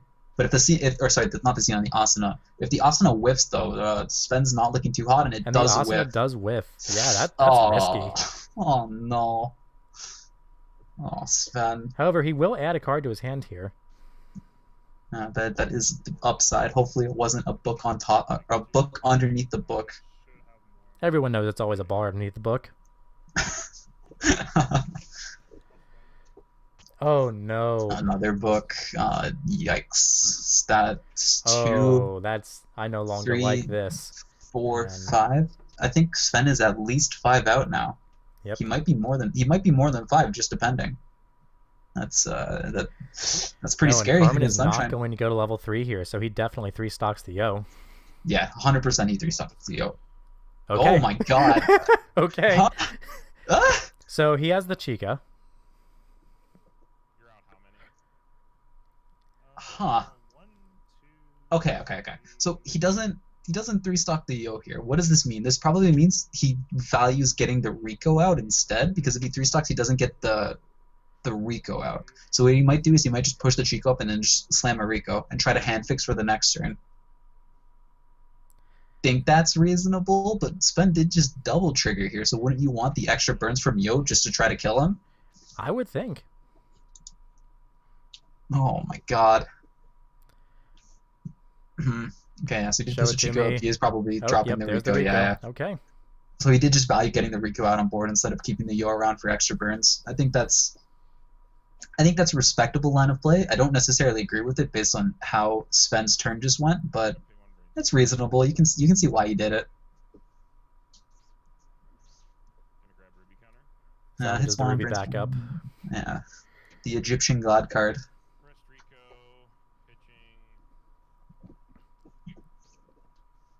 pitching. Hopefully Sven doesn't have a climax in hand. If he does, he probably only has 2 in deck. Grab Carmen. His deck does look pretty small though, so it might be okay. It's really hard to see how many cards are in his deck from this position, but it looks small to the point where even if he has like 2, maybe 3, Sven might be still in a fine spot. Play over Conan. Yeah, but Carmen is still 2-6, and Sven does not have a double scene on turn. Oh, okay. Carmen's doing the classic Conan over Conan play to scry into the burn 3. He did find the burn 3 probably, or it might be a burn 2. 8-5. Or burn 1, like last game. It could always be a level 1 Ruby. I don't think you would go for a burn 1 here. Sven's at 2-5. I think you would want to go for a 2 or 3 to try to put him to level 3 and decompress him in the next deck. Like the burn 1 doesn't really do a whole lot here. Level 1 Oh, he Chica. did go for the 1. Oh my god. I'm just wrong all the time here. And there's the second money counter, so Sven is not holding one. Oh, Sven takes it. Oh, yikes, man. And there's So- another last shot out of the deck. He should have 2 last shots in his hand. No, he has 1 last shot in his hand. Yeah, he Oh, has one that's last shot in his hand. That He is looking shuffled really one back bad. with the Asana. Yeah, he shuffled one back with the Asana and he picked it up with the Amagi. So it's Door.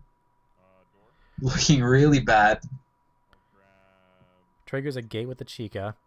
Andrew Harper says, God, I hate opponent. Me too. I hate opponent. Grab Musashi. I mean, opponent just gets you every time. 2 Continues sticks to eat here. damage. So this is lethal, but I don't think Sven should take it. I feel like he's favored to cancel this unless he has a climax in hand. Feeling and favored are very strong words in this game. I mean, you're not wrong. You know, I would be surprised if Sven dies here. That would be a very unfortunate situation. He Oh, does there's the cancel, yeah. cancel. Okay. Now, Carmen did just trigger 2 climaxes here, I think. All right. Or did I Right. just see things? No, it was too. He double triggered door and he opted to grab the Musashi. Yep. And I believe the Kanan off the first one. I can't honestly remember here. 2 this turn. Carmen's showing 4 in waiting room. He has 2 in stock. Let's see how many cards he has in deck. Sven's counting this right now. A lot of cards. 15. Carmen is 2 and 15 here.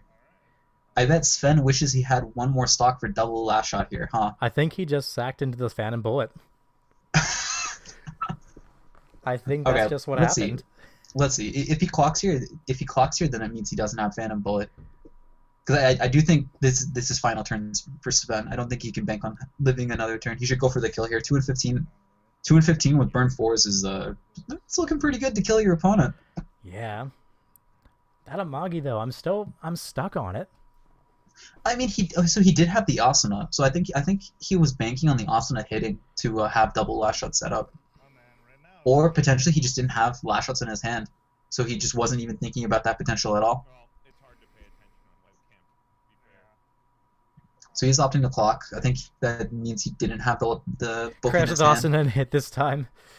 That is a possibility. He could just field an Asana and go for a double last shot that way. 4, 5, 5 going there. and I'm missing probably 3 books. Let's try to see how many last shots are in there. Yeah. And then Asani's. It looks like there was 1 last shot in there, and there's 1 in clock. Mhm. So you might potentially have a double last shot in hand. I unfortunately haven't It was more something been keeping track of that enough. it's still kind of Unfortunately, sorry guys. Yeah. But to even go for the double lash shot, he would need to have field a third attack. Awesome. So, what's that card called? The Lewd Asana? Comforting Moment Asana. Comforting He would Moment have, Asana, yeah, that's it. he would have to field it and then crash it and then hope that it hits. I think that's a reasonable line of play to take if he has the cards. If Like- he has the cards. Double Xenon combo, I don't know the math off the top of my head, but double Xenon combo should just be guaranteed lethal, right? 2 and 15. No, that's absolutely lethal. 2 and 15. Is there any possible deck configurations where that isn't lethal? You would swing 2, 3, 4, 3, 4. Or sorry, backwards. 2, 4, 3, 4, 3. I don't think there's any possible deck combinations that Carmen lives that in, or lives there. But a single Xenon, I think there is possible deck configurations where he does live. He does have double Xenon. Hopefully he has the Asana to back this up. I think he has 3 cards in hand, so he needs a Phantom Bullet, he needs a Climax Trigger. No, wait, is that 4 cards or 3? That looks like 4 cards, actually. Okay, then if he has the Asana and the Phantom Bullet, that's it. If he gets it. He's pushing it up. He doesn't have the Asana. He might not have it. Oh no. Oh no, Sven! Alright guys, send Sven your energy in chat, please. Plays the Opting- Machine of Ice. Stopping the Ruby backup for at least 1 lane, at least. I mean, the Ruby backup doesn't even matter here. I think Sven just has to kill him. Yep. I mean, that's the only function I can imagine playing that card for, though. Yeah, I mean, that is all that card does in this matchup, is it denies the Ruby backup. But yeah, denying the Ruby backup is pretty, like, marginal in this matchup. It doesn't really do a whole lot. I mean, at least he won't have the Yo next turn. And if he has the Yo, he won't be able to play Musashi, I guess. I'm pretty sure Sven's dead if he doesn't kill here. Like, if Sven lives, it would be a Christmas miracle. I mean, yeah, but Sven is always playing for the next turn. Huh? Do you really think he's playing for the next turn? I feel like clocking there, like, basically signifies that this is final turn, I'm going to kill you. It's the kind of consideration I would expect him to make, even at this stage of the game. Fair enough, fair enough. Clocking does compress him, quote-unquote, for the next deck, which makes, like, compression a little bit better. So that's something that he can potentially bank on here. But I do think that this is final turn for Sven. Well, Sven cannot tunnel Amagi here, so that's good news. Yeah, you got it. Yeah, you're good. That one's only 12. Hmm. Yeah, this one's 12. 12, 11, 5, 13. He drops. He should drop the book. He should drop the book here. I'm pretty sure that this is still just guaranteed lethal. Yep. Just off the top of my head. 2 climaxes in Carmen's deck. I don't think there's any configuration where he lives. The configurations where he lives. Wait, no, there are. The configurations where he lives are he cancels the burn 4 and the swing for 3. And then Sven has a swing for 3 and a swing for 2. And that's not lethal. So there is a potential for for Carmen to live here. It would just depend on Carmen's deck configuration. Ian has apparently run the numbers and says 47.07 to kill 2 and 15. Huh. Oh, that's with a single last shot, right? Okay. I imagine. So So Carmen has canceled the yeah. first one on 3. That's pretty good. Carmen did cancel the first 3. Triggers the book. Not looking Takes good. the He takes 2. the 2. That's exactly what Oh. Carmen wants to do here. Pendant deck? Oh. This is bad. Carmen should have 10 cards? 5, 1, 2, 3, 4, 5. Yes. Yeah, 10 cards left in deck, so he's 1 in 10. And Sven has to stick everything to kill. Oh, no. Oh, my God. So All at right, this all point, right. are we looking at a 70-30 Carmen lives? No. It's not a 70-30. Like, Carmen's 1 in 10 compression, but that doesn't mean it's a 70-30, I don't think. Like, I don't know the math off the top of my head. So Takes he the 3. Takes the 4. 1, 2. Yeah, Carmen takes Oh, it. okay. Oh, all right. There it is. Next card down. Oh, wait, Carmen drew it. Oh, he had none in deck. What? Oh, my God. Carmen was 1 in 15. Oh no. Oh no. Does mean 70%. I'm sorry, I'm tired. I've been out all day. I'm not good at math right now. I can still Yo, live I- Xenon at 2-6. Please understand, Chris. Playing that turn would be like, I can eat 1 Yuki Xenon from 2-6. Oh, Well, man. Was like, That is a So 2-0 Carmen- for Sven. there's nothing I could do. Carmen opted to hold a climax again in his hand instead of just throwing it away. So I guess he is playing towards trying to hide information there. Yeah, obviously. Well, do you want to bring them in?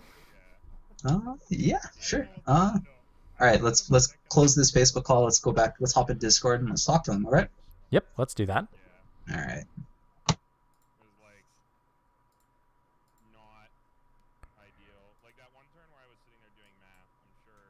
I'm sure someone will jump in. All right, I am turning these guys up so we can do some post-analysis. Deck I knew was 2 level 1s. Post-game analysis. I can stick 2 burns for 1. Like, or if I can stick a burn for 1 and a burn for 3, it'll be fine. And then, you know, of course, one of the goes with. Yeah. But Hey guys. Welcome, What's up? folks. Hello. Well, Those were some games. Sven. Sorry, Jack. Sorry, Jack. You can go. Hey, I mean, we both entered at the same time. It's no big deal. Sven, congratulations on your win. Carmen, unfortunately, this is the end of your journey. You will join me in Y Shores Invitationals Heaven, possibly commentating. Yep. Probably commentating. We'll probably do some streams as well too. We were gonna do that. It'll give me some time to focus on that instead of scheduling games, so that'll be good. True. So Ryan has taken a lot of notes here for asking questions about some of the game states we saw. So I want to hand things right over to him because he is very prepared for this post-game analysis. Oh, this is right. what I was looking forward to. Yeah, this is what you're looking forward to. I Let's love hope the that win we're also questions. still prepared for that. Yeah. Hopefully my note taking is good enough that we can get some good answers out of it. All right, yeah. So again, Sven, congratulations, Carmen. Sorry it had to happen to you like that. How do you guys feel? Yeah, I think it was like that, right? Yeah. Those were some very weird games. Let's put it out. Very, very weird games indeed. I mean, they were weird games, but I do have to say I think you guys both played extremely well, like, especially in game one. I think like all the plays you guys made were really interesting, and, like actually like really thoughtful and really well done. So good work, you two. Thank you. Thanks. Tried my best. Alrighty. It's time for the good old question time. All right, Sven, right. I'm gonna start with you. Okay. Okay. Game one, your mulligan was 3 cards. Do you remember what those cards were? It was a shield, I think, and Yep. 2 characters. Yeah, It, one of it those was a characters level was 1 Yuki, yes. Yeah. So So the Well- reason I milled it was this one. oh, like- because you opened the Asuna, right? Yeah. Okay. Like Okay. I was debating if it's the correct play or not. It's hard to say because I play 4 of the Yukis, right? And I shuffle 1 back in. Now, Sven, did you open with a bar that game? No. Okay.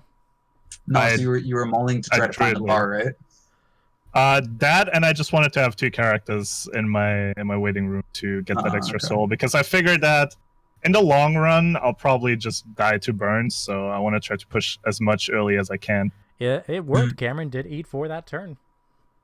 Yeah, I mean, every time I played against Sunshine, whenever I hit this on an open board, it somehow always sticks. I don't know why. I mean, that makes sense. I think Jack and I both, when we started talking about it, we assumed that you did open the Asuna and the plan was to shuffle her back in. But do you think mulling the Yuki would have like bait you in the long run because you had a really Yeah, poor level in 1 the turn? long run it did because I didn't get another one Yeah. until like new deck.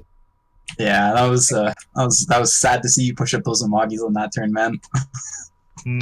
I mean, I did have 2 climaxes and 2 Amagis, and like I could grab the 3rd one. At least I think I grabbed the 3rd one, right? But yeah, I had ways to sustain, but it just wasn't the way I would have liked to go.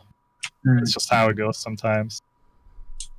All right, Carmen, you're up next. Yep. I'm going to ask you a similar question. You also mulled 3 on the opening turn. Your mulligan was a Chica, a Rico, and a Yo. Is that correct? Yes, it was. All right, so what was the logic behind that mulligan? The other 2 cards were, I believe, Brainstorm and Johanne Runner. I mulliganed those because I basically just assume I'm going to either hit a gate at least once on first deck. Always happens. And I also run an additional 3 copies of the other ones, and then also a chance to hit combo. So I'm thinking I have the liberty to go for the climax for my level 1 combo in those first 3 cards, and I have a chance to possibly get additional copies of those cards either off Ruby Akatsuki or off Triggering Door or off Climax Combo. So it was just additional cards. I did consider keeping, at the very least, the Rico or the Chica, but on game 1, I decided to be aggressive and throw all 3 to try to find Climax Combo. So you just don't value holding the God setup immediately, so just so you have it guaranteed? No, especially not with the high count of zeros that I run. Because I can, like, play more normally at level 0, instead of having to, like, crutch on single cards, or, like, crutch on single runner, and stuff like that, I thought it was better to throw for level 1 Climax Combo like you would in a more normal deck. Like, I guess more, yeah, it's just to try to get into your level 1 advantage combo. So that actually leads very nicely into the second question I have for you. So at the beginning of the games, when we were talking about the matchup, we were talking about how this is essentially a bad matchup for Sunshine because of how the Yuki combo works. Yes. Yeah, she gets +1 level, and it completely denies your combo. So yeah. And then Going Ryan into pointed the- out very obviously that you can just double early play and not care. I mean, is that the strategy here? It seemed to be what you're going for both games. Yes, like, so basically, since I do run a more normal level 0 lineup, I was thinking that I could play a better dance, sort of, to get to level 1 first, to possibly snipe some. I was able to resolve basically the combos that I had both games against the board by sort of not going as fast at 0, and, like, just playing to, like, remove cards. Stuff like that. It did give him a little bit of additional advantage, but especially the second game, I was able to get into double Chica combo, and I was really set. Just had some unfortunate triggers. Makes sense. Like, going into this matchup, though, is the usual game plan trying to go for the Chica combo, or is the game plan to try to opt out of the Chica combo and just try to sculpt into a double early play as best as you can without the combo? So typically not. However, since this is a full knowledge deck list, I see the swimsuit Sugaha, so I'm expecting 1 lane of Yuki at most, and then also lanes of Kirita Rize and Sugaha. So basically, I'm pretty confident that even if I get smacked to 1, I can resolve 2 lanes pretty much every game, especially because Yuki loses sort of its draw when you have to field it in multiples, because then you're going down on stock, right? So basically, I'm coming in with the assumption, especially because of a heavy 3-2 lineup, Suguha, Kirita Rize, that I'm going to see 2 lanes of that and 1 Yuki, as opposed to when I don't know what I'm playing into when I play against SAO, especially in NA where the Suguha isn't as popular. I definitely don't count on the level 1 combo. Like, if that was in, like, say, Swiss or something at an NA event, no way I would have threw the Rico and the Chica. I would have kept them with 1 runner in hand. Yep. Yeah, no, that makes a lot of sense. That was about, like, the logic I was using when we were talking about the matchup.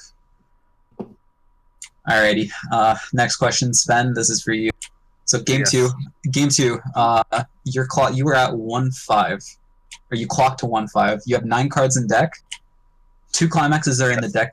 They're both bar triggers. So you opt to Amagi, and you Amagi for 3 instead of 4, leaving 2 cards in the deck instead of just the 1. Yes. Right? So what was the logic? I was debating going. So, like, I definitely wanted to go only 3 if I hit 1 climax. And if I don't hit a climax in the first 2, I probably would have just stopped. Yeah, that makes sense, because if you actually trigger the climaxes, then you get to resolve them, and you still get a good refresh. Yes, and I think the reason I stopped at 3 still was because I wanted to get both of these. So, like, the thing was, I had this and 2 bars, right? And the possibility of going 4 and revealing this was pretty high. Also, I figured, I know that it's 1 extra damage, but at the same time, it's like I won't actually refresh my clock into the new deck, right? Right. So you still keep clock compression. So, like, leaving the 2 cards, like, almost doesn't matter in terms of compression, but it does leave 2 guaranteed damage. Yes, it did give me a better choice of what I want to get in the end. Like, I should have probably gone for 4. But in the moment, for you some valued reason, your targets. I was so dead set on actually getting this for some reason. I don't even know why.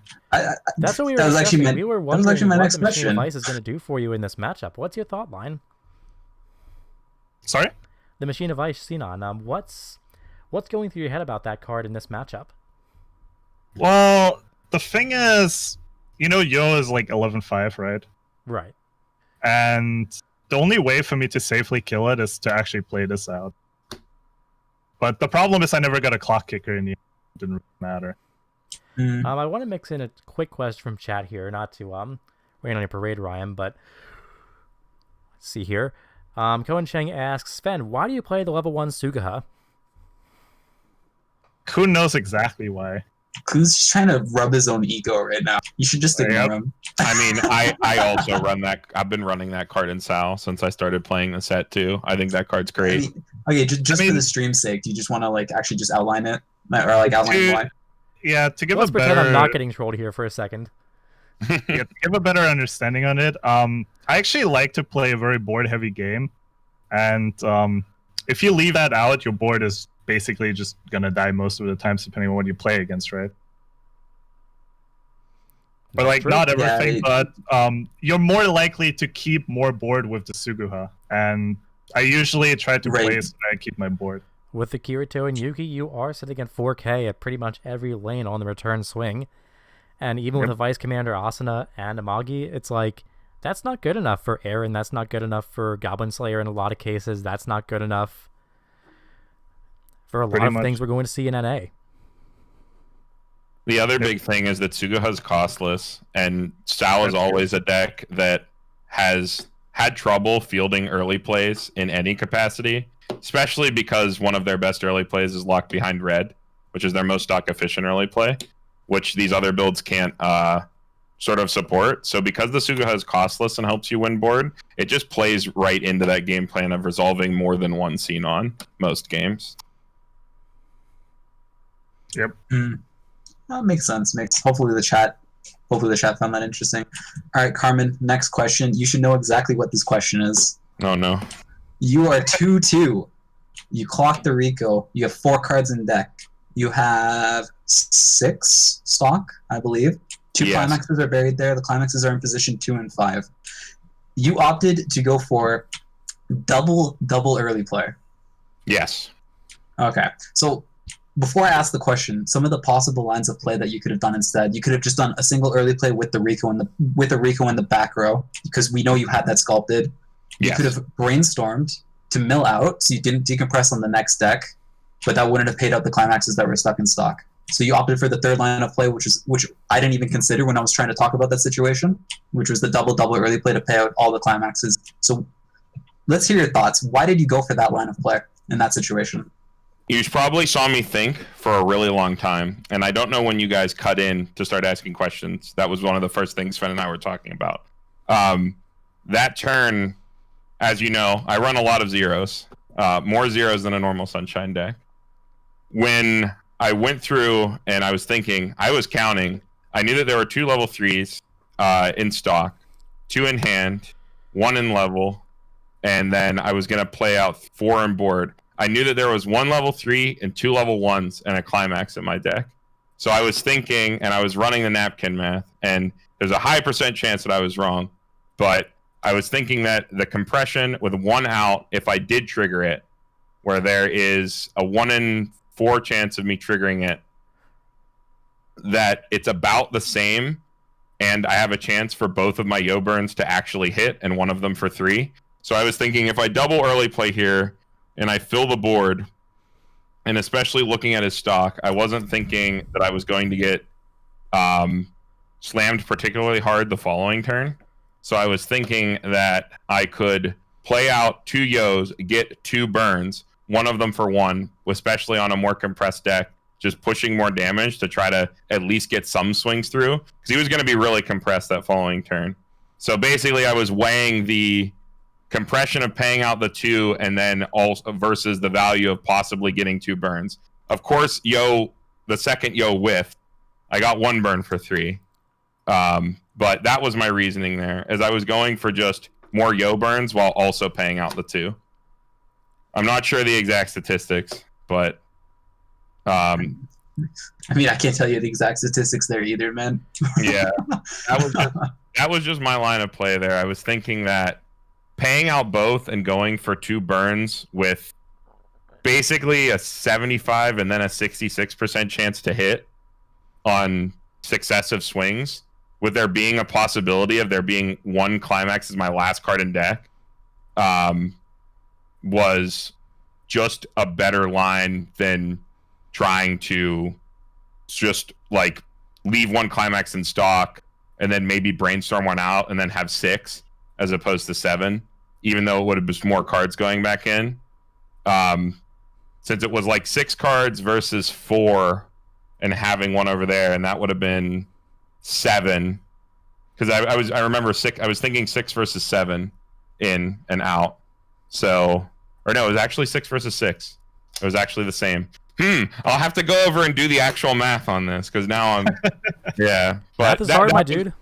That was my logic going into that turn, is that it was a 75% chance to burn followed by a 66% chance to burn while also paying out both. And with my current state of advantage in that game, I thought that it was worth going for at that point. Okay, I think that's fairly reasonable. I'd say so. So I know Ryan wants to ask this question next to Sven, but this is like the one game state that I actually remember well enough to ask this question. So may I field this one? Yeah, go for it, man. So Sven, last game, you are swinging into Cameron at 3 stock, and when you play your climax, you elect to Amagi, taking yourself down to 2 stock, thus denying yourself the double Xenon guarantee next turn for the finish. Were you banking on the Asuna hitting there? Yes, and my hand was actually hot garbage. Okay, that's what we might. That's what Ryan and I kind of came to the conclusion on. I don't fully remember what I had. I think I had this. Oh yeah, I definitely had this. And I like an Amagi, and I think that was what I had in hand. Oh wait, no, I have 1 Cena. I had 1 at that point. So you did have 1 Xenon, but you wanted to Amagi for the second Xenon? Yes, and I wanted to hope that the Asuna hits. Yeah. Which ultimately was also the reason why I clocked when it was at 3-4. Right. With 3 cards in deck. I honestly did not pay enough attention. I knew that one was in waiting room, and I canceled the other one. But I thought I had my 3rd in the deck, but it was actually somewhere in my stock. Which was what I was talking about, that it's sometimes hard to keep track. And when you swung in that turn, you moved the Kazuto and Asuna back row up. We thought you might have had a second Asuna there to move up and potentially give yourself 1 more free stock for a second Xenon, but you did not have another Asuna, correct? Yeah, that was why I clocked. I wanted to draw into it, but it wasn't my stock, and I didn't know at that point. Because I already drew a book with the book in the previous turn, so I was left with 1 climax in deck and would have probably died if I canceled differently. Gotcha. So you did book into at least 1 climax. We thought that might have happened. Yep. Because it always does. Well, there you have it, folks. Book. It's the worst. All right, Sven, last question, so I stop berating you and stop making you think so hard. Your next round opponent is going to be the Clinton Chan on AOT, the standard meta build, yellow-red corpse. Thoughts on the matchup? Thoughts on the player matchup? I mean, I'll just grab this card, right? And then I survive level 3. I mean, chat, tell me he's wrong. Do you potentially think like only running 1 of the Yui in your current list is gonna like bite you in the butt for the AOT matchup? No. I think what bites me is running 2 of this, running Machine of Ice, and not running a couple of the cards I should be running instead. But I honestly just haven't changed my deck ever since like I got it. It was like 2 years ago or something. I mean, that's a valid strat. He's got practice with the list. Yeah, I mean, I wanted to run some LLSization cards. Like, I wanted to run the Musashi, like 1, maybe 2. But I just didn't have the cards. Due to Corona, I also didn't get to play much, so I kind of just didn't get any cards, didn't play, and was stuck with what I had. Speaking of Corona, this has really hampered everyone's ability to play Weiss Fours, and I want to take a moment at the end of this stream to give a big thank you to ENTCG for organizing this tournament. Thank you for our players for participating. Thank you for Nova TCG for giving us some prize pool here to offer. Thank you for all the viewers for watching. I know it's been a lot of dry time for Weiss content in general with coronavirus. So I'd say win-win all around. Thank you, players. Thank you, Ryan, for co-hosting. And thank you, Coco, for snoring behind me. Do you guys have any shoutouts you wanna say on stream before we wrap this up? I think everything relevant has been said by Jack just now. Thanks to the organizers and all the players participating. And yeah. Yeah. Shoutouts, Cameron? Yeah, thanks to, obviously, ENTCG, all the organizers. I had a great time. This is a really cool event. Hope to possibly participate or stream more games in the future. This has been a lot of fun. Also, I have my own channel with my local scene, Pittsburgh White Schwartz. We put out a lot of content. You can go check that out on YouTube if you guys are interested. And yeah, that's basically it. Pittsburgh Weiss is a great channel. You guys make a lot of content. That's for sure. You're turning out a lot more videos than I am. Yeah, we put out like 3 videos a week. We have 2 rush rundowns Mondays and Wednesdays, and then deck techs every Friday. I'll actually have a deck rush tech. rundowns. I'll have a deck tech for this going up on the channel tomorrow. So make sure great. you check that out. Definitely. Pittsburgh Weiss Forest. Check them out. They're a great channel. I think that about wraps it up. All right, folks. Well, thank you for tuning in. Again, thank you for Ryan for co-hosting. Sven will advance into the next round. Cameron, your journey in the Weiss Shores Invitationals is over. We will see you on the other side. And we'll see you players in the next video. So thanks for watching, everyone. Peace.